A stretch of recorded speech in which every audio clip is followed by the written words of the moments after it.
Full Gospel Evangelistic Center makes an impact locally and beyond through a wide range of events, ministries, and outreaches. Pastors Steve and Debbie Owens invite you to worship Sunday mornings at 10:30 and attend Wednesday night Bible studies at 6:30. Connect with FGEC online, follow them on Facebook, download their app, and visit their new website at myfgec.org with live YouTube video streams as well as recordings of services and special events.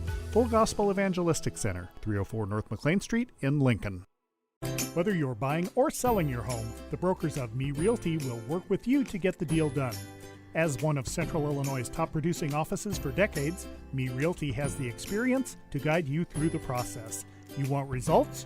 Call the brokers of Me Realty at 217-735-5424, stop by the office at 602 Keokuk Street in Lincoln, or check out local listings online at merealty.com. Culver's is a family restaurant. To me, that means being the place that puts a smile on everyone's face. We're famous for our cooked-to-order butter burgers and frozen custard made daily inside our restaurants. But we've always believed more menu options mean more ways to brighten your day. We source the finest chicken to bring you our tenders and chicken sandwiches. And our cheese curds. They're a Wisconsin tradition we're proud to share with you. So take the next meal shift off and let us take care of you. Welcome to Delicious. Culver's, home of the Butter Burger, 2530 Woodlawn Road in Lincoln.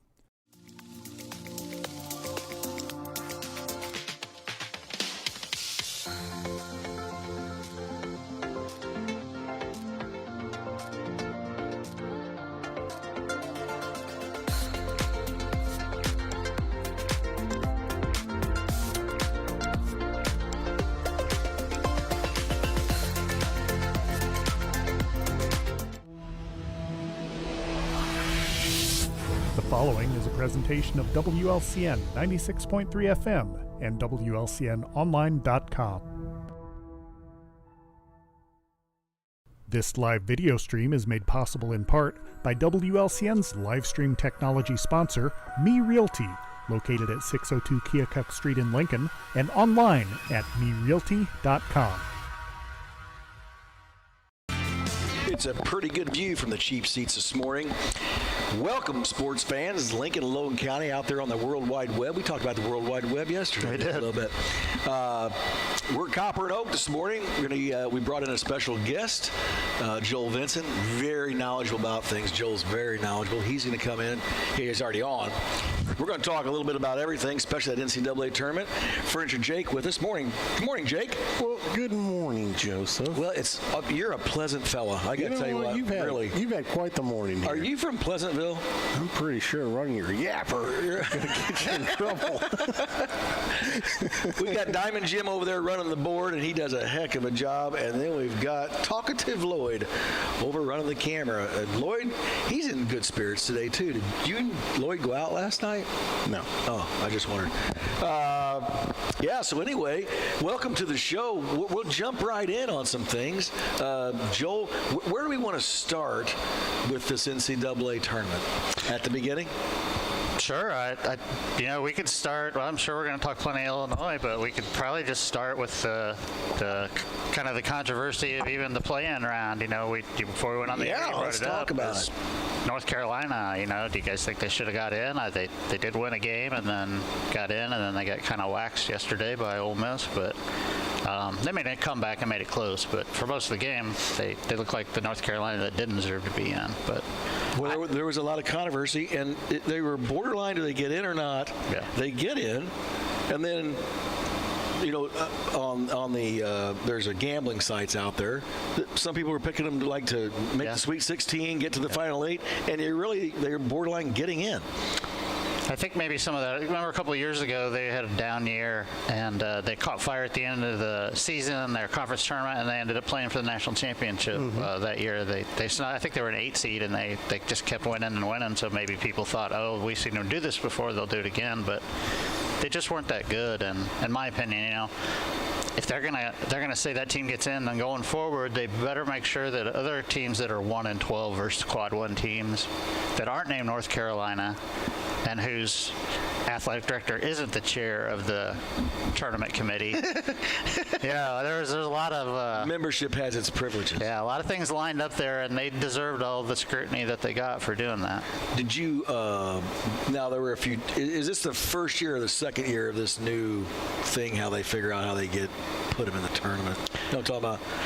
You're talking about like the play-in stuff or the quad? There's some type of new, They've been counting quads for maybe, I don't know, Has it been 5, longer 6 than that? years. Yeah. It took a while. It came up, and then the last couple of years, that now everybody talks about the net and quads. Before it was like Ken Palm or Bartorvik or sites like that. But I think the net and then what you're talking about are fairly new. And so you're a guy that follows it, more so than I do. Are you a guy that thinks North Carolina should have been in? No, I don't think so. And Who should have been ahead of them? Well, at West Virginia, over Indiana too. I don't I was think. going to say Indiana was on that line too. They're going to have to figure out some of this expand. I didn't like the Big Ten tournament, leaving 3 teams out or whatever it was. If you're going to be in a conference and they're going to have a conference tournament, they got to figure out a way to include everybody. And I think we all know, I bet 3 or 4 years from now, it won't be 68 teams anymore. It's probably going to be like 75, 76. And it's just going to keep going because eventually, look at what the college football playoffs do. Jingle, jingle. Right. I mean, if you double it and let's say go to 128 teams, I guess that would be, then the 129th team is going to be mad. But unless you include but do you really want to add another weekend to the tournament? No. I mean, it's pretty hard to beat what they've got going right now. I mean, this is probably the best tournament in sports, in my opinion. Yeah, it is fun. Everybody gets excited, and Yep. a lot of people call in sick for work. Did you call in sick, Jake? Watch games or no? The boss wouldn't let me off. Yeah. I'll tell you one thing about your boss. Woo! He's a doozy. He is a doozy. A little bit. He's moody. You know what I mean? Short man syndrome. Well, if he wore a mood ring, it'd be dark most of the time. You know what I'm saying? No guarantee. Did you ever have a mood ring? You guys had mood rings, didn't you? Who are you talking to? I know. Remember those things? I think Yeah, my Jimmy mom had a might have mood ring. one. Somebody had one, I remember. Yeah, you'd put it on and change Oh, I had color. one. As soon as your skin had heated up, it would. Yeah. My dad would feed me to the combine if he saw me wearing jewelry. It was KOOL back in its day, having a mood ring. Cool. Well, I'm glad you said that. I mean, I don't know if anybody would have caught on. I know. It was also a brand of cigarettes you used to smoke in high school. Oh, there you go. Yeah. Cool menthol. The Cools. Spelled with a K. Yeah, that's what KOOL. Yeah. Cool. As far as the tournament goes, again, all the excitement, all the stuff goes around. Is there somebody else you thought should have snuck in? West Virginia was the only one I really had a big issue with. I mean, I know a lot of people said Indiana. And really, both those teams, Indiana and West Virginia, they were a true bubble. I mean, if they had one more win, they were in. Same with Ohio State. I think if Ohio State would have won their one game at the Big Ten tournament against Iowa, they would have played. I think that one would have got them in, but since they didn't, then them and Indiana both were out. And to me, it's hard to believe because I know those people at some point in time have to think about viewers, money, revenue. Yeah. Boy, Ohio State's huge. Indiana has a huge following. How do you say no to those Do you people? think either of them have a bigger following than North Carolina? Well, they say, North Carolina's got a big following. That's as big as it gets when it comes to basketball, outside of probably Duke. Yeah, there's not a lot of brands anymore that are national college basketball, and some that used to be aren't anymore. Like UCLA, that was the brand. They're really not anymore. Indiana was a huge brand when we were in high school. Not anymore. Oregon, ugh. But now it's pretty much Duke, Carolina, Kentucky, and Kansas are the national brands. Well, how about, I'm getting up there in years and been watching the tournament or following sports my entire life, and all of a sudden there's a place called High Point in the tournament. Never heard of High Point. Don't know a thing about them. Had you heard of High Point? Just in passing. I couldn't tell you where it is or the name of their nickname of their mascot or any of that, but I'd heard of the school, but I didn't even know they had basketball. So, but good for them. Oh yeah, it was cool to get them in, but I was like, now where's this school at? How they popping here all of a sudden? What about Lipscomb? Where's that at? Don't know. That's a funny name for a college. Bring some trivia to the show, are you? Well, no, I just Look at so many you. schools that pop out. You're like, where are you guys coming from? I mean, you find yourself cheering for them when they're 35-point dogs and Yeah. popping into the tournament against a lot of those. The mismatch there on athletes has got to be. Isn't that the greatness of this tournament, though? And it always has been. You turn it on, and you got a 12 seed and knocking off a 5, or whatever. I mean, just whatever the upset is, you tend to jump on and really root hard for those teams that are, look like they don't have a shot in anything, and all of a sudden they're pulling off a couple big wins. Yep. We threw up on the screen last night. Well, obviously this year there were 2 12s that upset 5s, and they threw it up on the screen. Did anybody see it? Like it was like, I won't be exact, but it was like 101 and 37 over the past so many years that 12s upset a 5. Oh, really? Yeah. How does that happen? I could see that. That's the Purdue curse. When Purdue's, every time they've been a 5, they get knocked off. Here's an interesting tournament stat based kind of off what you're talking about. So we always think about the tournament every year, and there's all these upsets, and we think about that. But the real numbers are, could you guys guess the average year how many upsets there are in this first round, the round of where there's 64 teams? And an upset isn't point spread. I just mean like a 9 beats an 8. As long as the lower seed wins, we'll consider that an upset. So on an average year in the tournament, how many upsets do you think there are in the first round? Now, hold on. Do you know the answer? Yes. Well, then let's just give away a prize here after the thing. We'll just make it a prize question. We've got tickets to the roller derby. They're tickets for today? Tonight? Tonight. Well, you're going to have to get your skates on and get ready to go. Start showering up. You want to give us? It's not needed to go to these events. If you want to give us a call. All right, we got the phone lines going? 217. Yeah. Of course, 217. 871. 4930. 871-4930. Give us a call. Joe, tell them what the question is again. At an average NCAA tournament, how many times in the first round does the lower seed beat the higher seed? And mathematically, that might be backwards, but we're talking about a 9 beating an 8 or a 12 beating a 5. How many times on an average year does that happen? Because I think it caught me off guard a little bit. Well, I don't want to give away the answer, but wasn't quite what I think. And then there's a follow-up once we settle that. There's another one that's how many times does that happen during the course of the whole tournament on an average year? So nice for part 2. We'll hold that off too. We'll hold that one off. We might have another prize giveaway for that one. So was that just Scott went to the game, right, last night? Oh, yeah. He was the reason they won, actually. I was thinking that as I was watching he the came in game. and did the pregame speech and all that. And Well, I noticed when big deal. after Will Riley just went crazy, I thought I saw him point over to Scott and He say, pointed "That's all right- you, man." He pointed did. right at him. Yep. Well, did you see Scott in that orange jumpsuit? Well, I did. That one-piece sleeper that he was in? What was better was right after halftime, did you see him, I can't remember who got the dunk. Was it Johnson? And it pans over to Scott, and he rips his shirt off, and it's just painted a big eye on his chest. I'm like, man, that guy's dedicated. That had to hurt shaving Oh. because, he had a lot of chest hair. He had a lot of chest hair. Yeah, so not that- anymore. She gone. Took care of business. So nice that he didn't have to travel too far. Nice he got to see a win. So Oh, that had to be a ball. And you could tell by, on TV, the place was jammed with Illinois fans. It They were was. loud. That was fun. did you guys stay up and watch all of it? I stayed up, yes, and then kind of drifted off as they were up, and I kind of drifted off and kind of missed the end. But that's a sign of being old. I was pretty amped up after the game, so it took me a while to recover and calm down enough to get back to sleep. But it was pretty exciting. So again, before we go to a commercial break,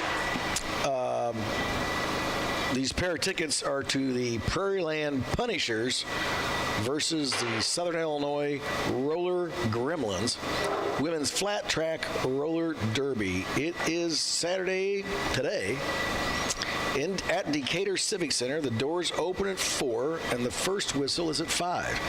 And we're going to have to get over there to it one of these times because that's very interesting. We'll give you the whole seat, but you only need the edge. Do it. Do the Sunday thing. Saturday. There you go.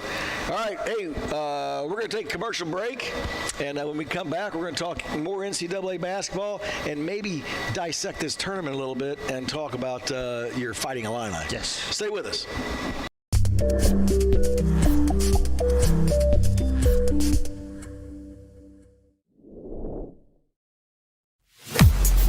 This is Corporal Brian Clements with the Lincoln Police Department. This week, Lincoln Logan County Crime Stoppers is seeking information in reference to 2 burglaries in Lincoln that have occurred recently. A building at 523 North Elm Street was burglarized during the February 1st weekend.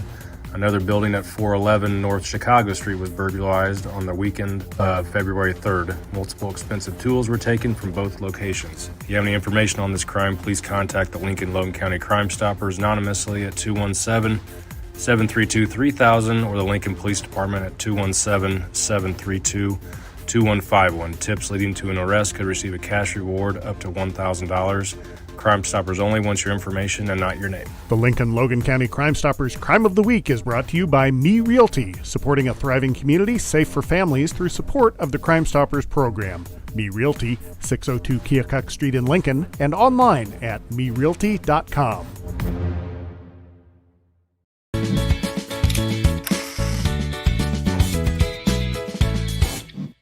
Whether you're buying or selling your home, the brokers of Me Realty will work with you to get the deal done. As one of Central Illinois' top producing offices for decades, Me Realty has the experience to guide you through the process. You want results? Call the brokers of Me Realty at 217-735-5424, stop by the office at 602 Keokuk Street in Lincoln, or check out local listings online at merealty.com.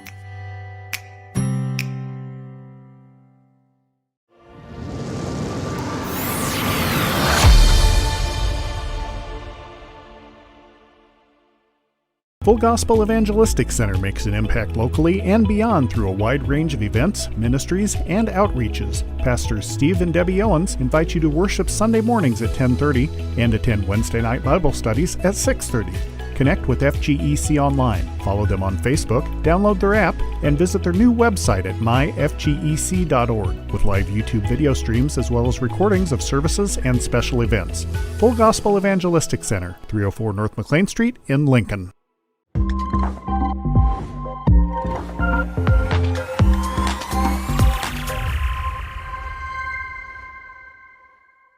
Culver's is a family restaurant. To me, that means being the place that puts a smile on everyone's face. We're famous for our cooked-to-order butter burgers and frozen custard made daily inside our restaurants. But we've always believed more menu options mean more ways to brighten your day.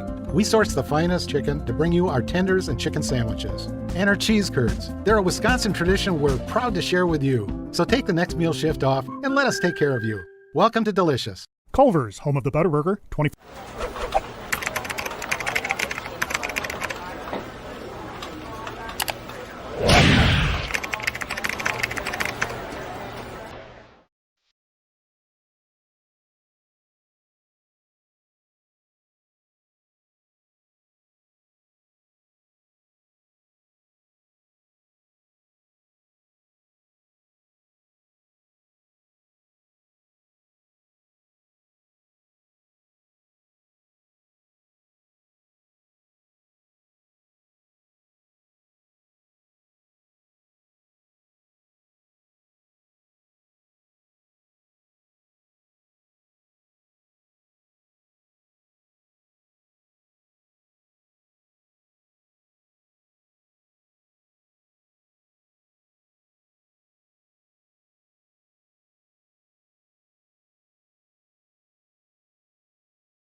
Evangelistic Center makes it.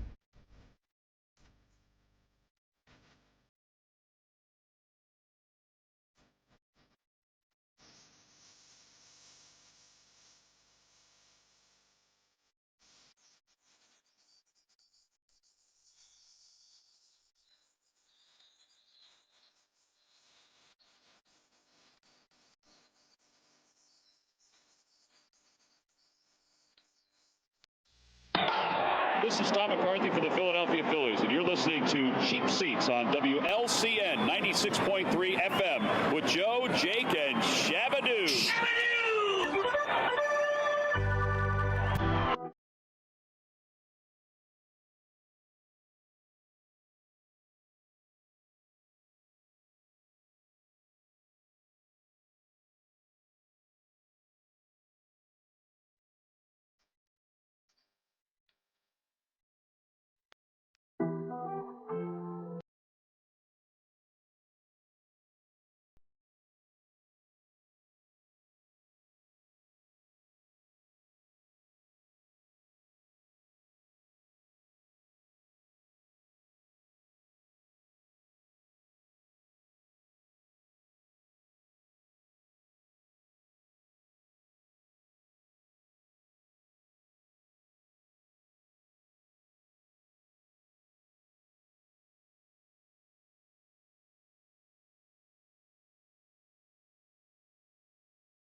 really good the last month, I would say. Yeah. But he's got this thing now where I'm worried he's getting a little overconfident because there'll be possessions. If he's got the ball and you see Kylan Boswell start doing this, he starts waving off screens and denying people screens, that he's going to shoot. So it's like he comes up, waves the screen off, you know he's going to either shoot or try to go to the hole, and then he tried to split 3 guys and turn the ball over after we just had 2 really good offensive possessions. That doesn't make any sense to me. Like, if they would have cut out, if they'd have had maybe 7 turnovers instead of 14, then I'd say, yeah, that team could probably go to the Final Four if they played that well, but they're not going to get away with that going forward. Kentucky is hurt and but they have enough athletes that they're going to get that rebound, take off to the other end of the floor, and punish you, which is exactly what Duke did to Illinois. Yeah, I believe the leading scorer for Kentucky is. I know one of their better players is up. But they have, they get up and down the floor. They do. So that's what worries me. So like the Duke game, you and I talked a little bit about this yesterday. So from my seat, what Duke did was say, hey, look, these guys think they can shoot threes. They shoot a lot of threes. They shoot them, but the difference between shooting and making are 2 different things, right? Like when I coached, I'd say, I'm a shooter. I don't want shooters. I want makers, right? If you're a maker, we can all shoot. I can shoot. I can't make, right?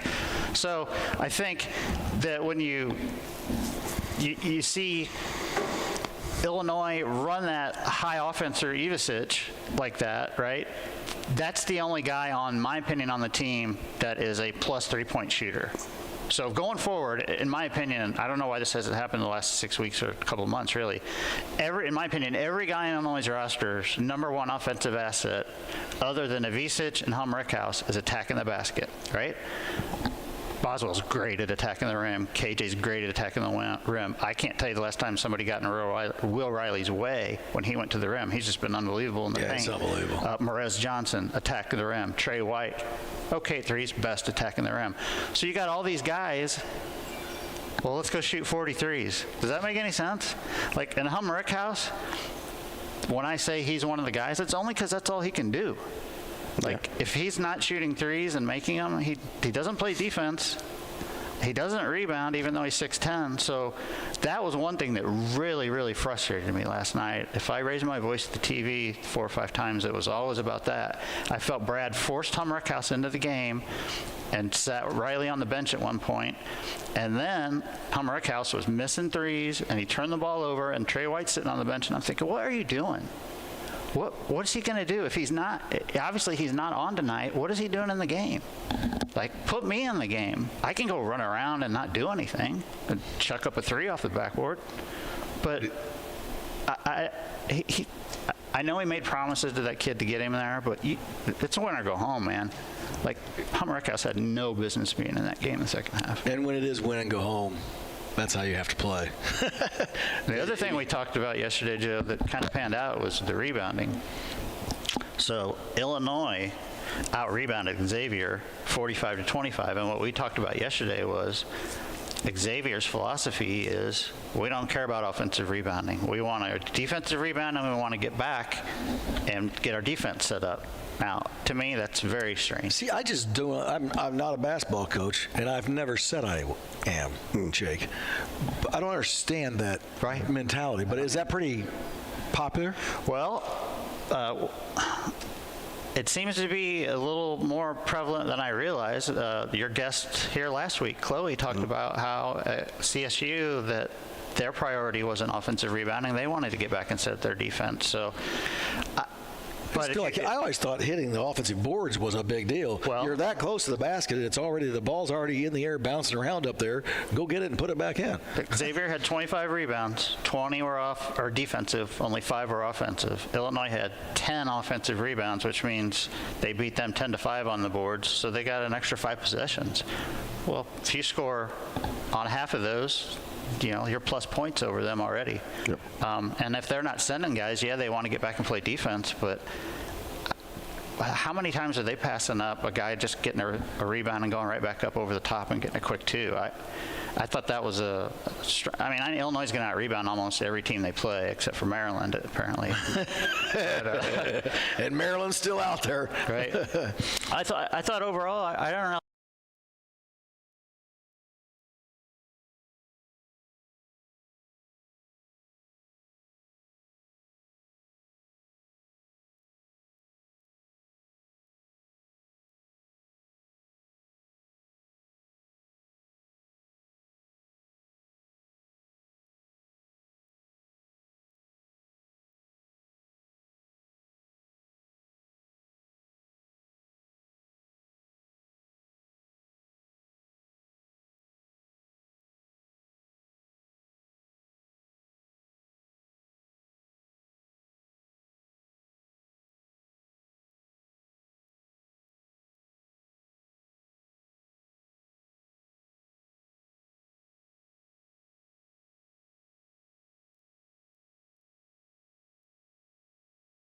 Now, and I've seen them play quite. I mean, they really just kind of don't even try a lot of times on defense.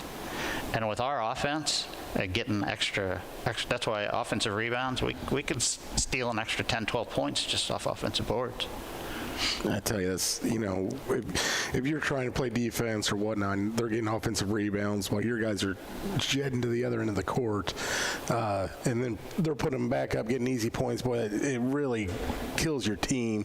It absolutely destroys your momentum. So if Illinois can do a little bit more of that, yeah, we could have another good game. Well, as we're talking stats, go ahead and throw the free throws out there. My lands. Did you have those? Sir, yes, I do. Wow. Well, I know at one point in time, Illinois was 18 of 18. Yes. That was incredible. Yeah.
It's probably the difference, like almost exactly how many points Illinois won by is. Well, and if you figure Illinois makes, 10 of 18 and Xavier's grabbing the boards, heck, that game's a whole different story. Makes it a lot easier when they, they're not even going to try on the offensive glass, right? I tell you, now I watched the game last night. However, I couldn't have the volume on, so it was interesting. But anyways, Will Riley looked like a beast without hearing words. I mean, every time you look up, he was getting a good pass from the center and driving to the hole, going with intent and looking for contact, but also looking to score with the contact. And it was a joy to watch. You kind of thought that's what you were going to get at the beginning of the year, and now you're finally starting to see it. And it's like, man, you almost wonder if Underwood was kind of holding him back and to get him to this point. But well, early in the year, I think when you guys, Joe, we were up here right before Christmas, and we talked. Riley was just starting to head downhill a little bit, and we talked about that. And I just said his footwork is so weird. Like, I've never seen a guy when he shoots a three every time try to kick his feet out and draw a foul. And it seemed to me like that developed a bad habit. His feet were never right on his threes, and so I'm assuming the staff noticed that probably and worked on it and got it corrected, because not only is the biggest thing for me with him is his confidence. You just look at him now. I mean, that guy, he believes he's going to make every shot now. There's no more, I don't know what to do. And if he heads to the hole, he goes with authority. Doesn't mean he throws down a dunk or whatever, but, I mean, he goes there with intent and gets the job done because he's 6'9" and can jump over most people. It's unbelievable. But his footwork is much better, and he doesn't shoot a lot of threes, and last night he hit a couple, and they looked great.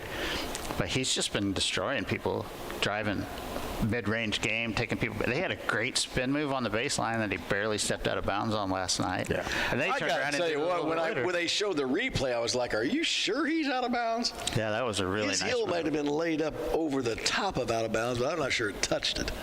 Yeah, he and Ivisic obviously were the keys, and then we kind of talked about before we went on the air. If you say, well, how did Yekachonis did? Well, he had, turnovers and this, that, and the other. You look up, the guy's one rebound away, I think, from a triple-double. I think he was 16, 10, and 9, quietly, which is crazy. Assassin. Yeah, if he could, like I said, cut his turnovers just in half, that's the team that's going to show up. They're going to be tough to beat. My best friend lives out in Vegas, Mike Hannon. I'm sure he's probably listening right now. He watched the first couple games of the year, and he texted me and said, this team's never going to be what it can be if they're going to do these turnovers all year. They got to change that, and that's accurate. That's played out all year. The games where for me, 14. It seemed like they turned it over a lot last night, but I didn't think, that's one of our worst turnover games, which is kind of sad because 14 is way too many. But if they could just keep it at 10 or less. I was going to say, if they could get it in single digits, they'd be a tough team to beat with their rebounding. At one point, I think I was right, maybe a couple weeks before the Big Ten tournament, I don't know if the stat's still true, but the turnover percentage rate for Yekachonis was up in the 20s. I mean, at 20% of the time where he tried to initiate something with the ball in his hands, he was turning the ball over. That's awful. I think the average is like 6, 7, 8, something like that. So he was triple, sometimes quadruple. The percentage, that's just not giving your team the best chance. If 20%, 1 out of every 5 trips I'm going to give Joe the ball, that doesn't going to work out in the long run. And it's been a little bit better, but there's still 3 or 4 every game where you're just like, what are we doing here? Do you think Illinois plans on him being back next year? No. No, and I think Will Riley's playing himself right into the lottery, too. Yeah, if he has another game like that, he's gone for sure. Yeah. Oh, yes. Can't. Right. I think the whole starting 5 could be gone. And I tell you, if last night, so they had the Kevin Harlan, and then they had the 2 color commentators. Well, one's color and one's an analyst, and Stan Van Gundy, who's been in the NBA and coached a long time. You could tell he really liked Yekachonis and Will Riley, and he constantly was bringing up, this is why they want him at the next level. So it's good to hear a guy like that say it, because he knows what he's looking for. If he's been at least a head coach. I don't know if he was a GM somewhere. He might have been, but I felt like if he's looking at the talent and telling you, because he really liked Kasparis. Like, he's like, you're going to get a 6'6" guy that's strong, can take it to the hole. He shot it pretty well last night. And then obviously everybody loved Riley, but if he's saying those guys are both lottery picks, then that's probably how most of the NBA sees it. There you go. I don't know if you guys caught this because you said you didn't have the volume up. Did anybody catch the halftime? No. Okay, so halftime of the Illinois game, they cut to the halftime show. There's Barkley and the guys. They got the Xavier poster and the Illinois poster behind them. So Kenny, they say to Barkley, well, what do you think about this Illinois game so far, Chuck? And he's like, and they just kind of start laughing, and they're like, well, what did you think? And he's like, well, I'll be honest with you, I'm not even watching the game. I'm watching the Michigan State game. And so then they went on this 5-minute thing where they just joked around and made fun of Charles and all that. And we got Clark Kellogg finally gave us about 10 seconds of, this is what things good. And I thought, this is what we're doing at halftime now? You got people on, we came and watched the game that we're supposed to be watching? Yeah. Well, I'm really interested in this Michigan State game. Okay, but right now it's halftime of the Illinois game, and that's the game you're supposed to be talking about. If you don't know, then... Well, let's face reality. He's got action on that Michigan State game, and that's why he's paying attention to it. You know, I mean, that's just the reality of the world today. I know that game was kind of close for a while, but I don't understand. To me, I guess if you're a neutral party, what's the draw of watching Michigan State be the team that barely got in the tournament against really good? At that point, it was a 5-point game at halftime, Illinois and Xavier. Yeah. You got 2 lottery picks on Illinois. Why wouldn't you at least he didn't even try, though. It was funny. He's just like, you know what? I'm not going to give an effort. I mean, he sat there just with his mouth open, like, I can't believe you guys just asked me about that. He's hysterical. What do you think you're doing there, Chuck? It's hysterical. We got a caller on the line. Caller, go ahead. Good morning, gentlemen. It's good to hear my old partner, Joe Vincent, and his analysis. Bobby V. Bobby V. How you doing, Bobby? It's good. Hey, just a quick segment. I'd like to take us back to October 30th, 1974. Me and my buddies, me and my friends are over at 1014th 7th Street. We've got the radio on.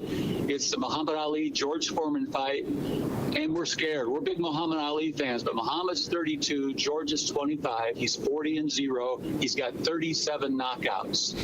And of course, you know, the rest is history. But that was a crazy night for us Muhammad Ali fans. But George, rest in peace. You know, you were a great guy, but we weren't rooting for you that night. No, I was a big Ali guy too, but George passing away, that guy was quite a character. Bobby V, did you watch when Foreman fought Michael Moore and knocked him out and win the title when he was in his 40s? I probably Googled it and watched it. I never saw it. You know, I didn't see it live. Yeah. But I mean, he had this world championship twice. He just destroyed Frazier and Norton before that Ali fight, and we're thinking, oh no, you know. And then the rope-a-dope, and but yeah, that was in his 40s. You know, that showed how great he was. And who was the famous wrestler? The guy with the blonde hair. Hogan? Hulk Hogan. Oh, yeah, he had the first chance to take the contract to sell the grills. Yep. And he didn't take it, and George did. Yeah, they called Hogan, and they offered him that, or there was a new blender that was supposed to be like a smoothie maker, and they asked Hogan which one he wanted, and he took the smoothie blender, which isn't even existing. And then George Foreman got to be almost a billionaire off the grill. Yeah, that's why I liked you as a color man, Joe, because you always knew those little facts like that could back me up in the stream of the broadcast. We had a good time, Bobby. I was thinking the other day about the King Cotton Classic. What a fun time that was for you and I to be there, sit courtside, and watch Lincoln take down the best teams in the country. That was great. Oh, that was a blast. Yeah. So I'll let you guys continue on. I just thought I'd throw October 30th, 1974 in there. I thought you'd get a chuckle out of it. Hey, Bobby, we want to know, because you got to be torn now. You're Kentucky, Illinois. I know you still got the Kentucky in your heart. Well, is Kentucky the high seed? Yes. Over Illinois? So I've got Kentucky in the bracket, but I try to go off the railroad tracks because, you know, everybody's picking Florida, Houston, who else? You try to go off the railroad tracks? Wow, that's different. Yeah. So I'm taking St. Johnny's. I'm taking the Johnnies. That's who I want to win it because, but I got to have some luck. You know, some teams got to get knocked off on the way, but you know, everybody always takes the number one, so I'm going with them, the number 2.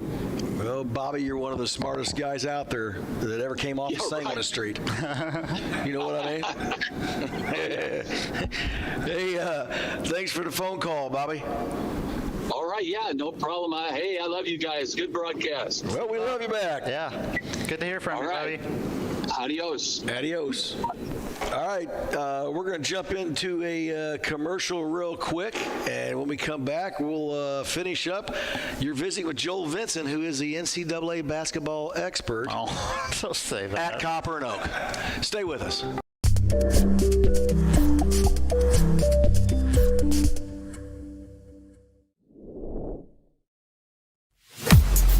This is Corporal Brian Clements at the Lincoln Police Department. This week, Lincoln Logan County Crime Stoppers is seeking information in reference to 2 burglaries in Lincoln that have occurred recently. A building at 523 North Elm Street was burglarized during the February 1st weekend.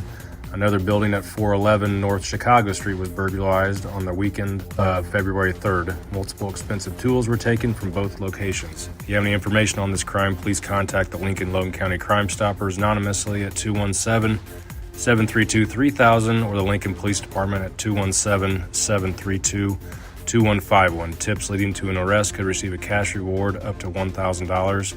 Crime Stoppers only wants your information and not your name. The Lincoln Logan County Crime Stoppers Crime of the Week is brought to you by Me Realty, supporting a thriving community safe for families through support of the Crime Stoppers program.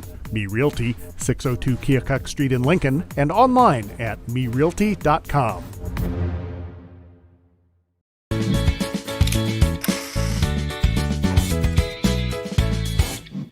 Whether you're buying or selling your home, the brokers of Me Realty will work with you to get the deal done. As one of Central Illinois' top producing offices for decades, Me Realty has the experience to guide you through the process. You want results?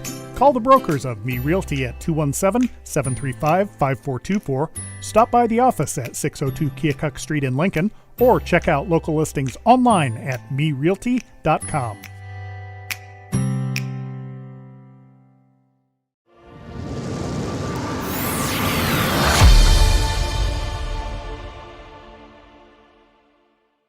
Full Gospel Evangelistic Center makes an impact locally and beyond through a wide range of events, ministries, and outreaches. Pastors Steve and Debbie Owens invite you to worship Sunday mornings at 10:30 and attend Wednesday night Bible studies at 6:30. Connect with FGEC online, follow them on Facebook, download their app, and visit their new website at myfgec.org with live YouTube video streams as well as recordings of services and special events. Full Gospel Evangelistic Center, 304 North McLean Street in Lincoln.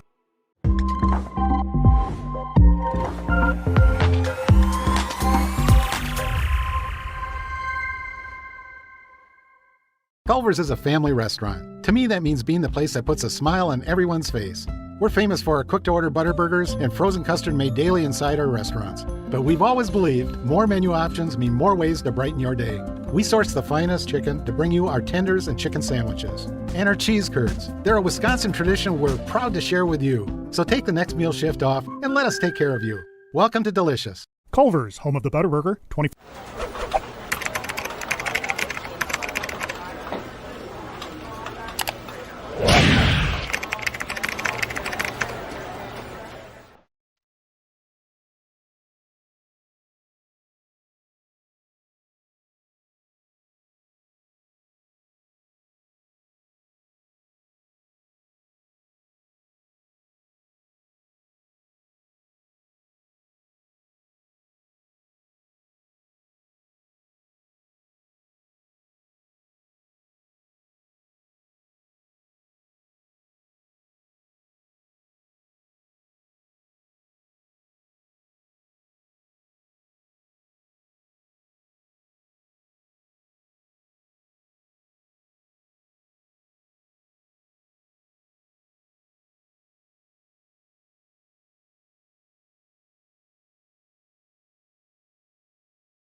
This is Sam Knox, and you're listening to Cheap Seats with Joe, Jake, Jim, Lloyd, and Scott on 96.3 FM WLCN.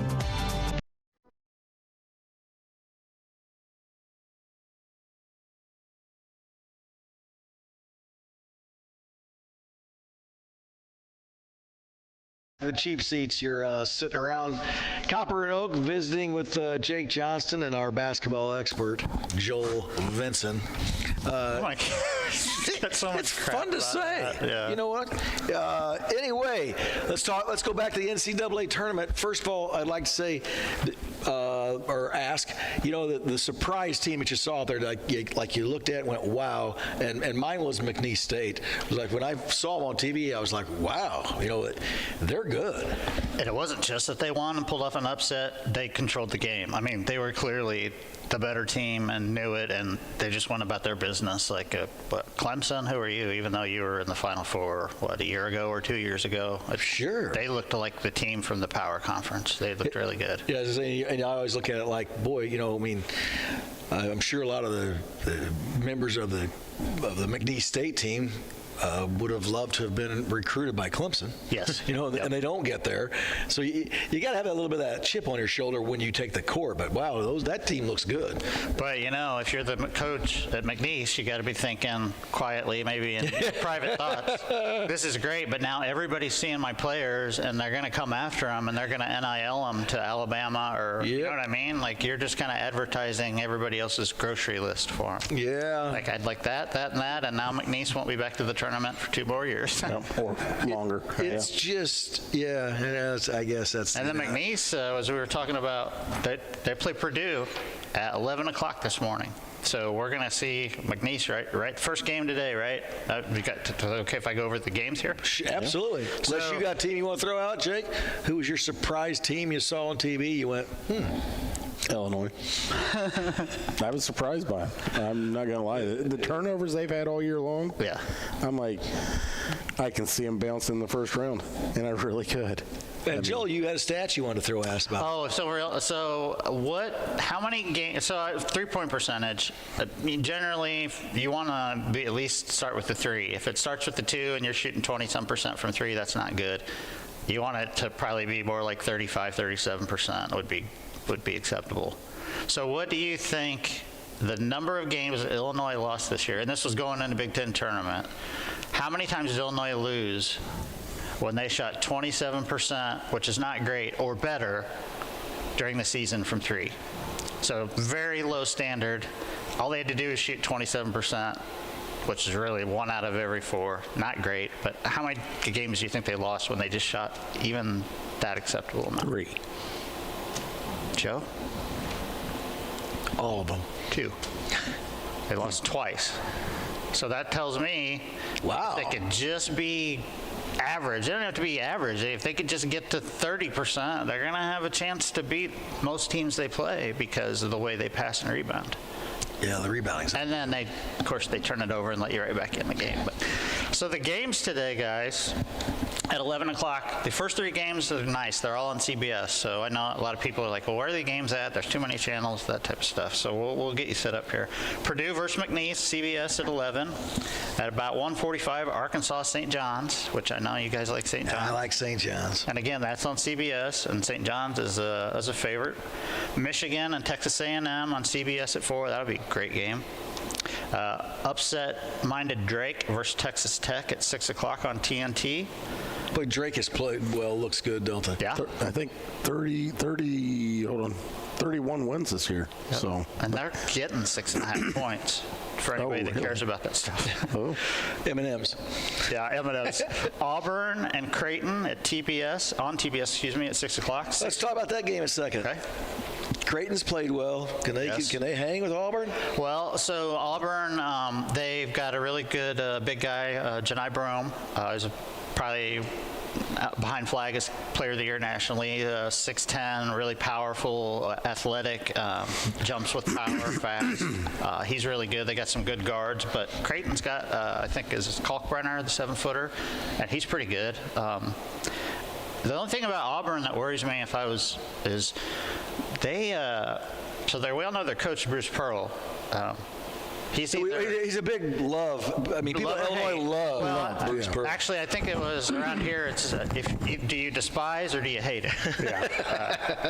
Or do you just not like him? I guess would be the third option. But he's either bright red or orange to match his shirt, or he's sitting down.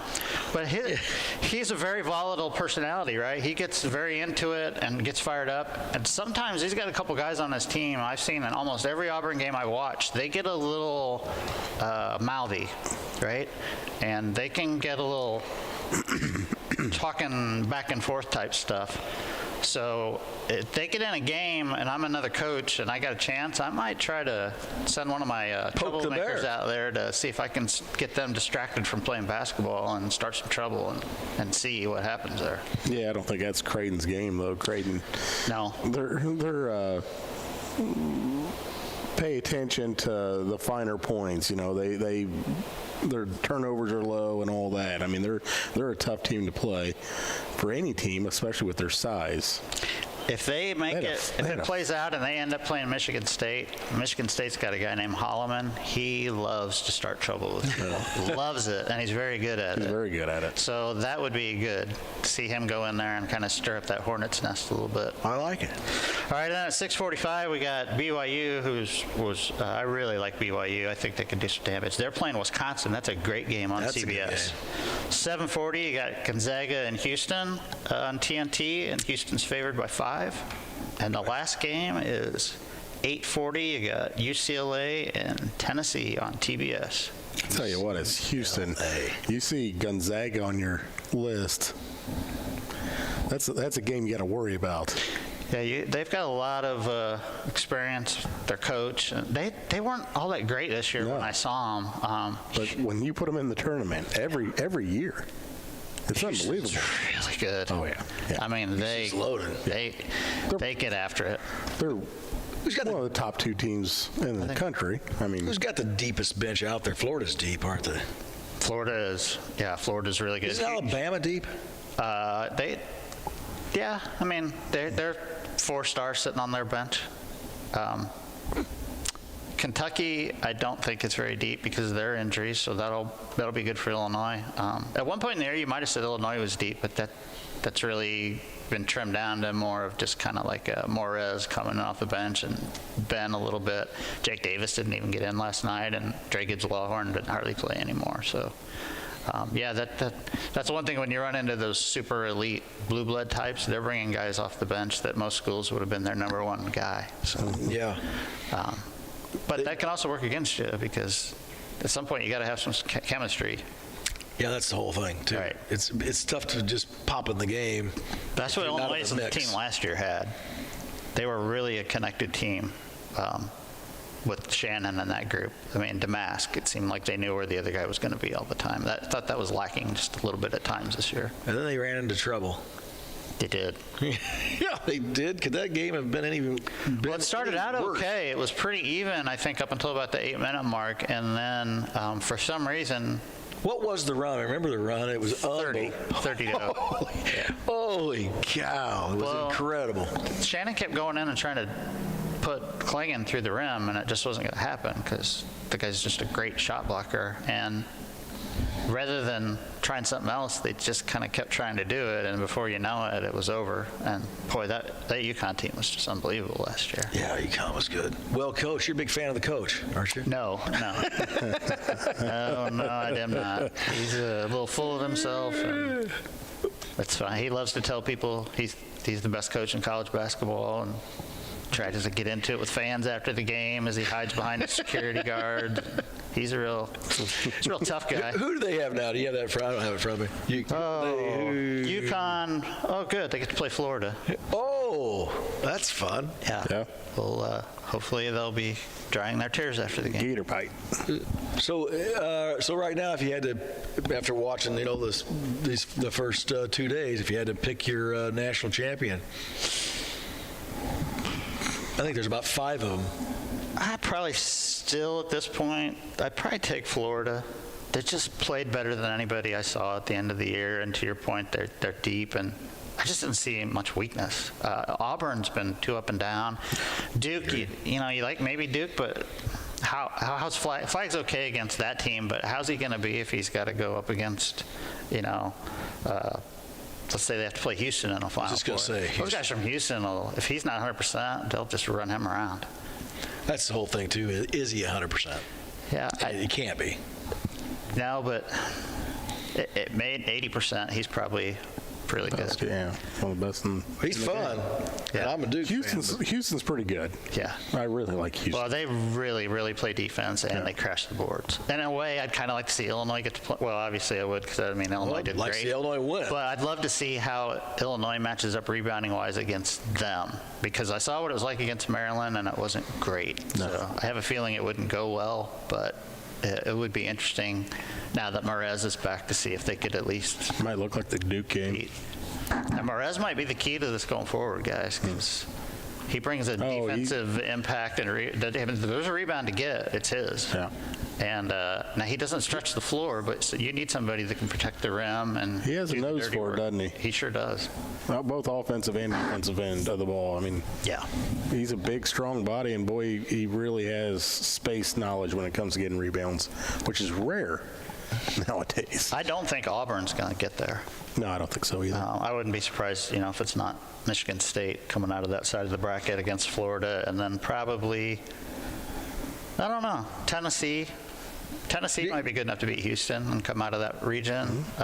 Yeah, I never thought Tennessee was that good. But, I mean, obviously they are, but You forget about Bama. I think they were the preseason best team in the country, and they're kind of quietly as a 2 seed up there with Duke. They could beat Duke. certainly. But yeah, I'd have to agree with you probably right now. Looking at it, it is Florida. Yeah.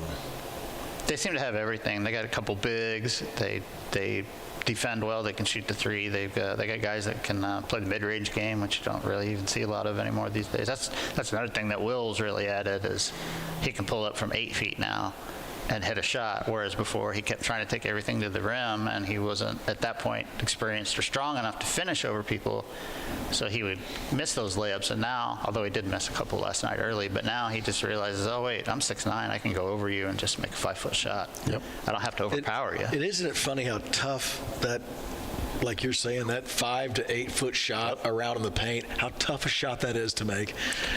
He's really good at it. Yeah, but I mean, in general, it's like the three's an easier shot. Well, it's kind of been forgotten, because it's kind of like, is it a dunk or a three? It's kind of what basketball's turned into a lot of places. It's kind of like with baseball, it's a home run or a strikeout, right? Yeah. That's kind of a little bit that way in basketball. And if you can exploit, 2 points are 2 points. If I dunk it, I don't get 3. So if I hit an 8-footer and you won't guard me, and I hit 10 8-footers, well, I just got 20 points. I think a lot of times they get that close and they look up and they're like, wow, did I go off the glass with this or not? And then all of a sudden it's... I think most guys, except for Ivasic, I'd rather they're shooting from 15 feet than 19 feet, because they don't shoot right over 19 feet most nights. And if I'm 6'9" and no one can stop me, I'm going to the rack, Jack. Forget that. Well, let's hope next week we're sitting around here talking about the Illinois boys. Yeah. That would be good. So if they can get by Kentucky, they're going to play probably the winner of, I would guess, Houston and Purdue. And that's tough. But let's get there. Yeah. Let's play. All right, well, we'd like to, our time is up. Oh, should I give the answer? Yeah, throw the answer out there. So the average number of upsets in the first round is 4.5. So 4.5 times the tournament, it averages out that a 9 beats a 8 or a 12 beats 5 or whatever. And then for the whole tournament, an average year, there's only 8 times that happens, which, Total. as we talked about, that's you think in your mind, oh, crazy upsets. We think about 10, 12 at least, but it's really a lot less than you think. Yeah, it is. I would have guessed more, but... And again, there are years, like we said, there's They always 12 stand or out more, 14, and though. then there's a year where there's 2, but... They always stand out more. It's like, you if you get to witness some of that 12 over 5 or, whatever the matchup is, Yeah. those are the ones you're like, man, this made the whole tournament worthwhile. And McNeese, right? Yeah. They're 12. They beat a 5 in Clemson, and now they're going to try to beat Purdue, and they may be that team this year. That St. Peter's type of team. Yeah, that team that sneaks in that we're all looking for. All right, well, thanks for joining us today. Our NCAA college basketball expert, Joel Vinson, joining us. You can give him a call, tell you about his accredits, the accreditations that he has. I didn't say that one right. None. But 0. I'd like to thank you guys all for listening. And again, we'll have next Saturday, hopefully we're talking about Illinois basketball. Thanks for visiting with us. Good day. This live video stream is made possible in part by WLCN's live stream technology sponsor, Me Realty, located at 602 Keokuk Street in Lincoln, and online at merealty.com.